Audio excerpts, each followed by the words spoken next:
Hey everybody, Steve Tarter in another version of Tarter Sauce, and back with us, Molly Crusen Bishop.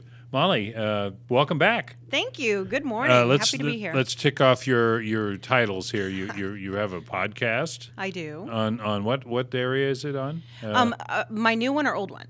Well, both. Well, the old one was Tales from the Whiskey City, and it was on WAZU 90.7 FM. That's on hold. I'm now seeking a new format for that, whether it be internet or something. And then I now have a new video podcast show on Peoria Life with Tim Johnson and Stacy Borho called Whiskey City Renaissance, about all things beautiful, music, art, events, places, businesses. And what is the website again? Peoria Life. Peoria Life. Find it, and you can find it on Facebook. But I co-host with, I asked Rob Hanauer and John Fuller to co-host with me. You are also writer. You've got story. You got a story coming up, I know, in the Interbusiness Issues. Yes. We'll talk about that. And you are the manager down at the GAR Hall in downtown Peoria, the Grand Army of the Republic. At 416 Hamilton. Yes. And give us. Let's start with that. That building is sort of right in your wheelhouse, because Green Hut, the Whiskey Baron. Oh, yeah. You're talking about Whiskey City. Probably no one personifies that more than Joseph Green Hut. But that building was made possible. He donated? He donated the funds. He was the benefactor of the building in 1909. And it was designed to do what? The specific purpose of the building was a social gathering place for the Grand Army of the Republic, so Union soldiers who served in the Civil War to have functions. So a veterans, and the women, yes. veterans place building for the Civil War. So, and of course, so now it sits there in downtown Peoria, where you have all kinds of things going on there. Yes, now. we do. We do all kinds of rentals. We do everything from weddings. What's becoming very common as people are becoming, kind of realistic with the economy, they're doing wedding and receptions in one there. Right. So we've had so many weddings there. It's really amazing. Well, you got a nice area there. That we do. Auditorium yes. is very nice. And we have Wi-Fi, and we have a caterer's kitchen, and we're also handicap accessible, which some of the older buildings don't have. And we should get a plug in for Theogene Kenyon. Oh my gosh. Who made that elevator possible. Of course, Celeste Kenyon, yes, her late husband, had I think done a lot with that building. Well, Les and Theogene really were the beginning parts of Central Illinois Landmarks Foundation. Right. In the early 70s, when they saved the GAR Hall from being turned into a parking lot. Oh, boy. So that's how that formed. And they realized there was a need in Peoria, Illinois to save our historic strucures. Oh, boy. If only we could run that through a number of other buildings. I know. We'd be in so great shape. Yeah. Well, Molly, tell us a little bit about the women. How did you put it? The women of women of influence. Of influence. Okay. Peoria's probably had many of them. We have. Well, this article is a little bit different than things I've written in the past for IBI or the Peorian, which is basically history, local history, family history, whatever. Mm-hmm. But Jonathan Wright, who was the editor of IBI magazine, right, and I were shooting some ideas back and forth for the December issue. And one of the options was women of influence. And I said, the hair on the back of my neck stood up. I'm like, can I take this in a new direction? Mm-hmm. And so what I did was I chose 4 women who are, they have an unbelievably intelligent minds, all 4. But what I chose was women who lead with their heart and soul first. Which is a little different. Would you like to hear who they are? Yeah, I would like to hear who they are. So Banu Hatfield is owner of Zion. So these are present day people. Present day. Okay, so here we go. Very different from the things I've been doing. The coffee lady. Coffee lady. Oh, she's amazing. I've already interviewed her. And she's just so... They went from like a huge McMansion into a 1930s bungalow. Now talk about simplification of your life. She said and she showed me the pictures, and we talked for about an hour and a half. And I just loved everything about it. And that concept is what they brought to Zion, where you're living experiences. We should mention Zion Coffee Shop in the Warehouse District, right across from the ballpark from Dozer Stadium. Yeah, I have coffee meetings there all the time. It's very clean, very simple. And really, how they got started, her and her husband got started with the coffee, was simply to want to connect with small farmers in Guatemala and help get the proceeds from coffee beans to them. Right. So kind of uplifting them, but then uplifting her family too. Right. And then I also chose Julie Vanakin, who is owner of the Moon Dancer. And the reason I chose her is because she is always, every day, doing many things to help women and families, raising money for them. She always has a moon jar in her. And lately, the past probably 6 months or a year, there is no present halfway house for women getting out of rehab. You know, rehab's around town, and then they're like just sent out on the street when their insurance runs out or the time runs out and they're not ready. So she's been helping get them housing, bus passes to their, like she drives them to their counseling, their doctor's appointments. Really? She's doing a hands-on. Yeah. And where is Moon Dancer? It's in the Sunbeam Buildings. Okay, I thought so. Sheridan in Maine. In Urban Artifacts. Yes. Right over there. And she and I go way back. Okay. And then I chose Molly Rice. Molly Rice lives on Glendale. Okay. In the north end of Peoria. And she has a 130-plus-year-old house that she very proudly says my husband and I paid $10,000 for. Wow. And they have been fixing it up a little at a time. Well, obviously that's a challenged neighborhood. Right. And she has acquired almost half a city block. Really? From houses that were maybe drug houses or arsoned and torn down. And she's turned them into what she calls the North End Urban Garden. Great. She has this massive garden, and I can't tell you how many groups of different people she's brought down there. Groups from Bradley, sororities, just volunteers, and she's applied for grants, and she's really walking the walk of what I love to see as a woman leader. Now, how did you come to find her? She and I met, I believe, through Memories of Peoria Facebook page. So she works at Bradley, and what does she do at Bradley? I think she works in the library or something, but she's brilliant. And so I wanted to, I'm like, wow, she's living what I want to see more of in my city. And so I chose her. And then I also chose an young African-American business owner, entrepreneur called Alicia Collins. And she's a very good friend of mine. She was the one who put that Women Empowering Women seminar that Vivica A. Fox came to. Okay. She was with TA Entertainment. Now she's calling it Lady A Entertainment. And she also owns a commercial cleaning company. This woman is on the go, 7 days a week, networking everywhere, putting so much of her heart and soul into the community and trying to uplift other women, of color and, just from all walks of life. And I just love what her energy and her goals. And she's only 33 or 34 years old. This is amazing. And what she's accomplished is Have you written the story yet, or you're working on it? Oh, I'm working on it. So you're about halfway through it. Okay. Oh, due Tuesday. But it'll be in the December 1st in the IBI magazine. So well, that's great. Thrilled with that. And you find these great topics, and you're doing them on the radio and now on your podcast. Is that hard? I mean, or do they just sort of come to you? They just come to me. I'm a good networker. I have since I was 15, I have a background in waitressing, bartending, hostessing, and things like that. So my background is in hospitality. Oh, that's kind of handy. Which it really it's so easy for me to connect with people. And honestly, whenever I ask anybody to come talk to me, they always say yes. I've only had one no.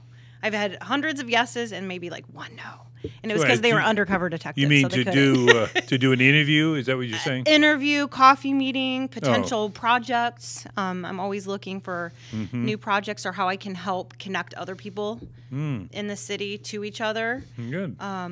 I used to facilitate First Fridays at the GAR Hall when Bill Ordaz wasn't able to, or he was out of the country for work. Right. And so I met a lot of photographers, artists, musicians, and things like that. Yeah, that's been a good program. And I have a theatrical background with my own family and myself.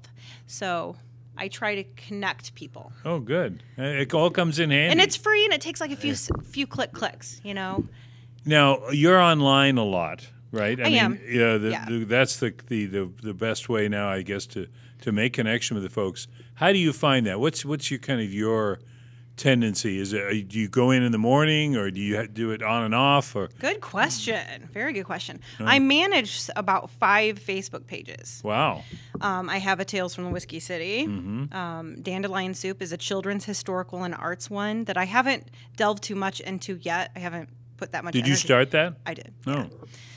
And the Green Hut one, Central Illinois Landmarks Foundation, I help with. So I contribute to a lot. Right. And what I've tried to do is do quality rather than quantity. I used to do quantity. Right. And it's just, I don't know, it's just too tiresome and wears you down. So I try to do bursts. I'll try to do early in the morning. It seems to be people are online. There's algorithms. There's different times of the day and different times of the week. The busiest time on Facebook is on Thursday nights between 8 and 10. Is that nationally or locally? Everywhere. Really? I think more than Thursday, half. 8 to 10, huh? Yes.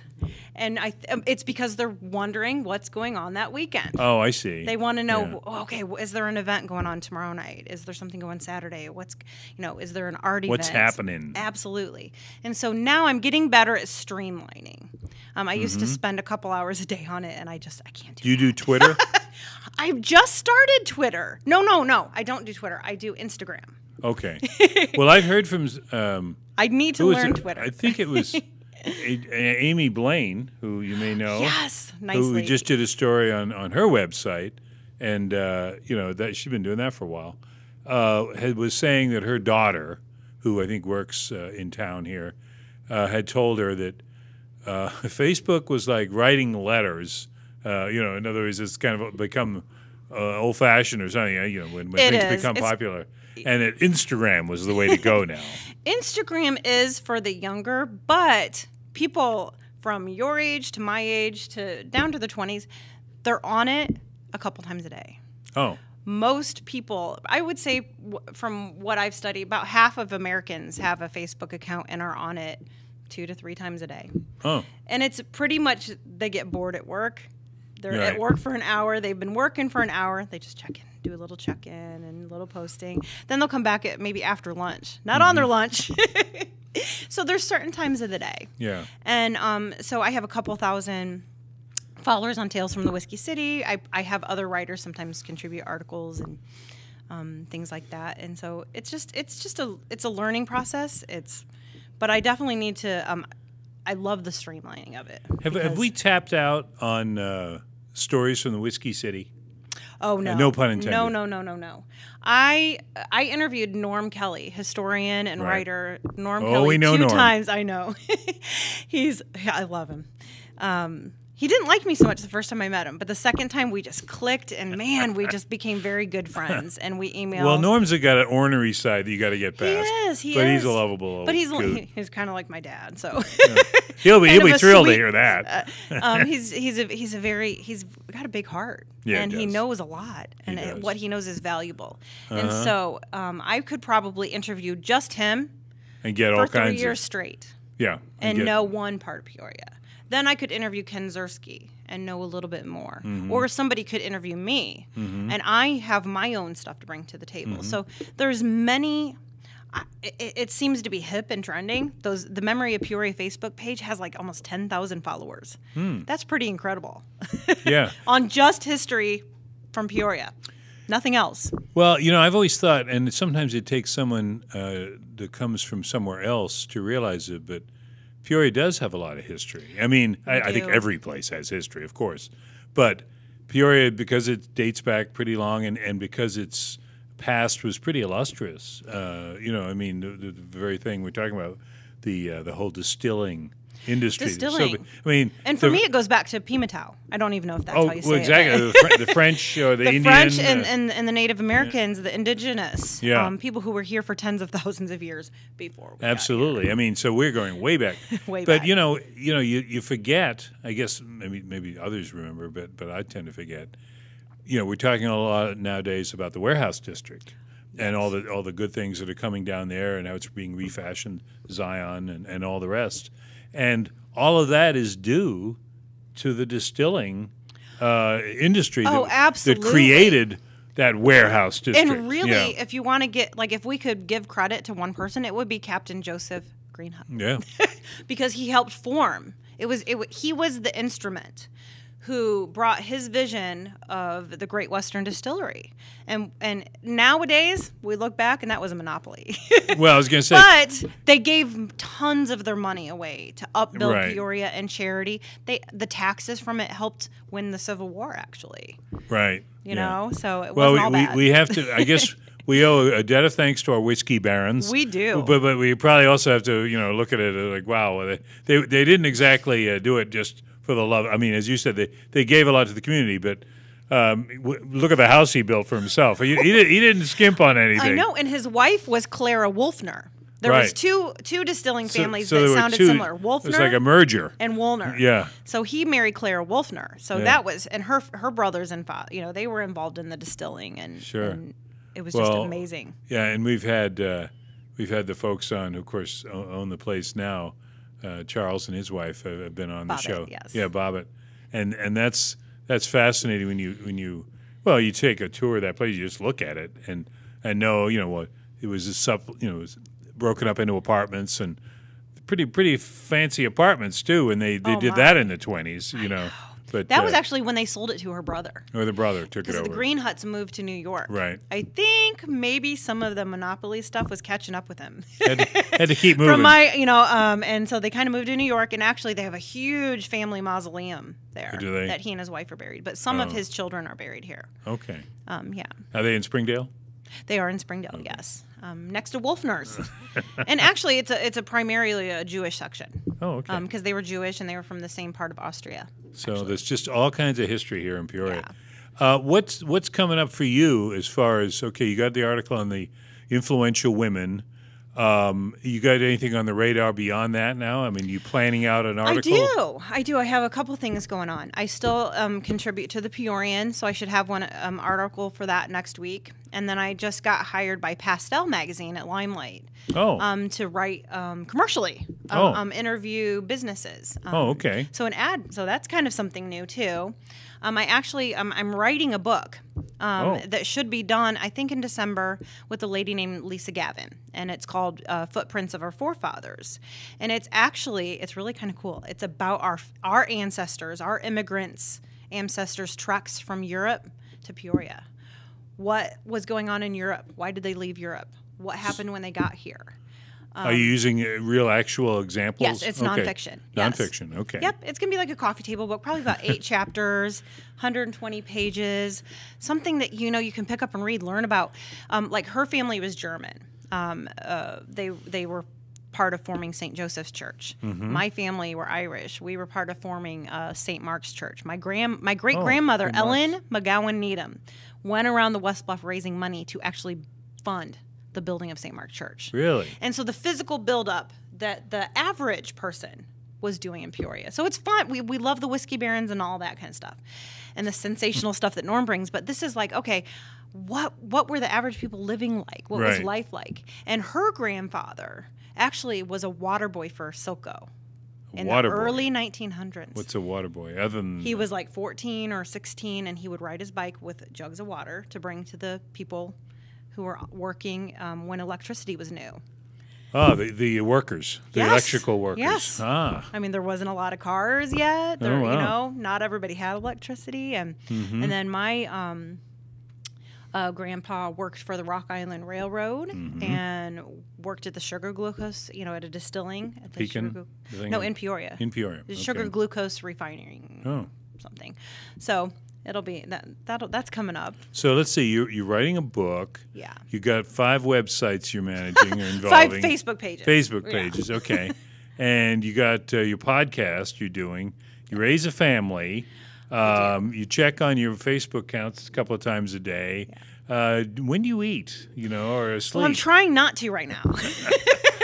My husband and I have been running 5Ks since July. Really? And so we're trying to eat healthy, and so really. Oh, you should ask you. Staying busy is really good for me right now. Speaking of 5Ks, how did your race go? Oh my! Because the last time you were here, you were talking about. Oh yes. Did you tell about the Whiskey Baron? Oh yes. Run? We doubled our runners. We had over 140 runners and walkers. And this is when? This was August 12th for August the second 12th. annual Whiskey Baron Run for Central Illinois Landmarks Foundation. It was a blast.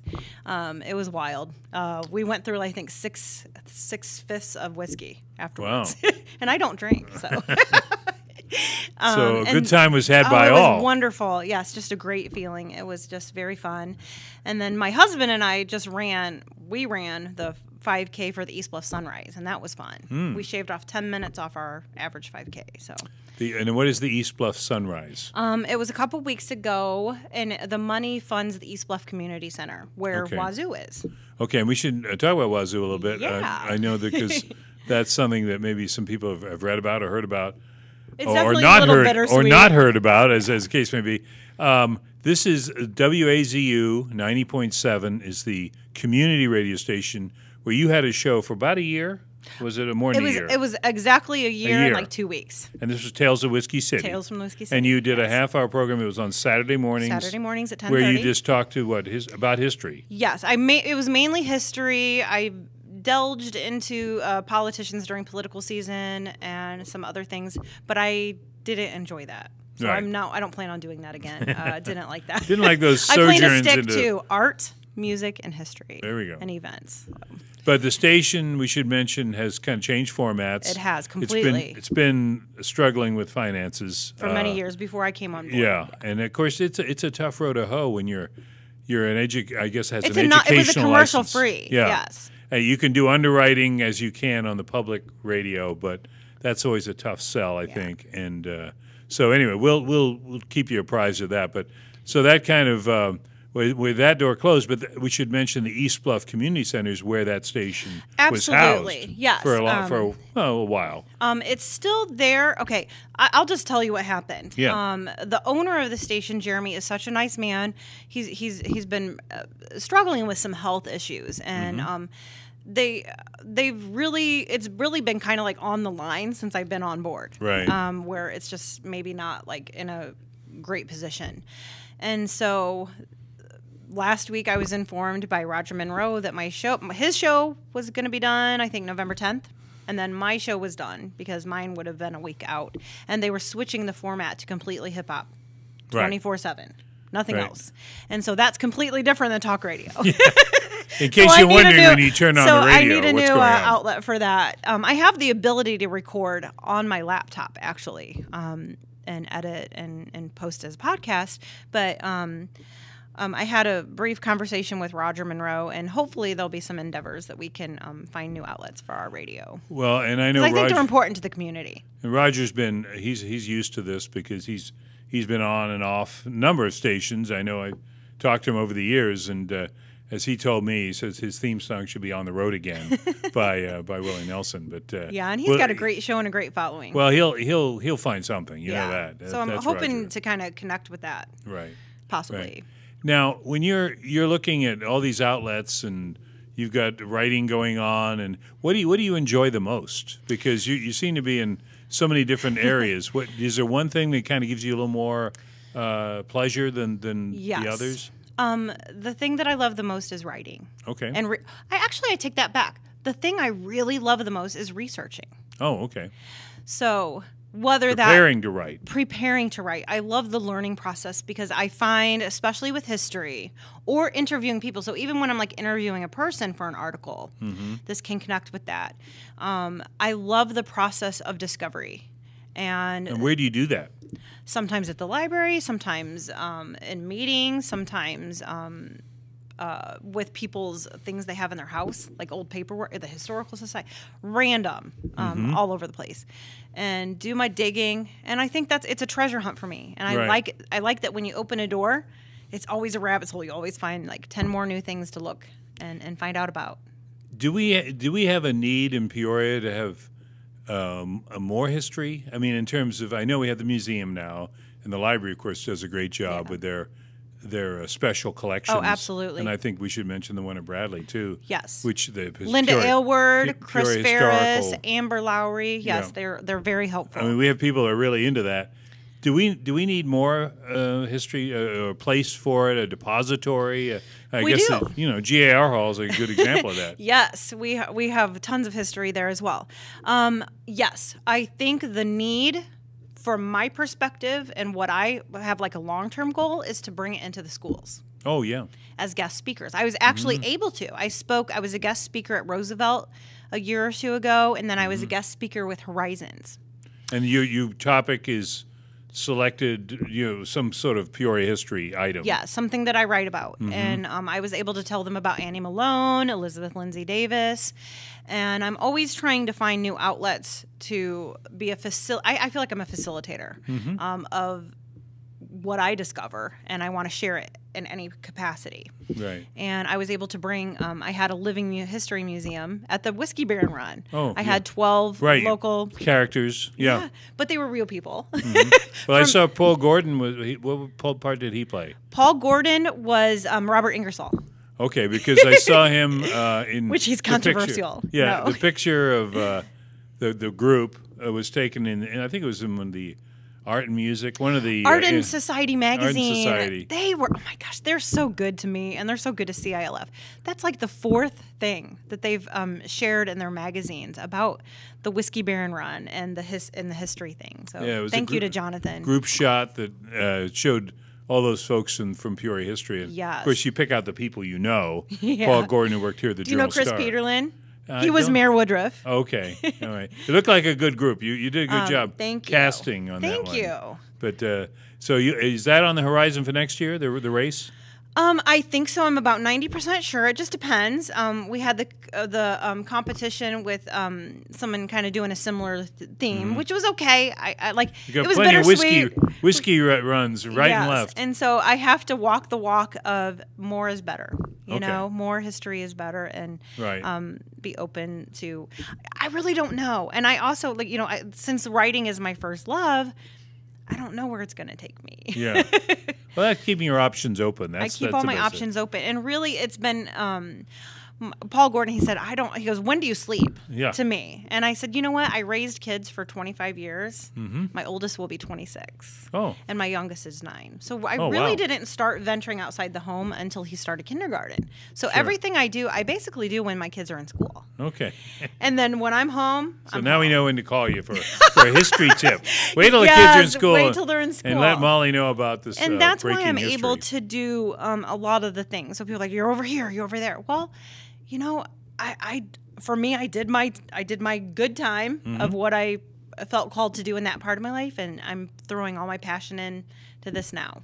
Well, it doesn't look like you're too deterred by losing the radio show. You just move right on to something else. Well, and I follow my instincts quite a bit, and my instincts kind of said, hey, reach out to Tim Johnson. And Tim Johnson and I had a meeting with at Zion a couple months ago. Well, that's a good place for a meeting. He said, I think you would be a good fit here. And I said, I think I would be a good fit there. Sure. And then actually the two gentlemen that I asked to host the show with me, Rob Hanauer, I met him during election season. Right. He's a local attorney. Right. And I just love his energy. He's such a good person and has so much drive, and he's so courageous.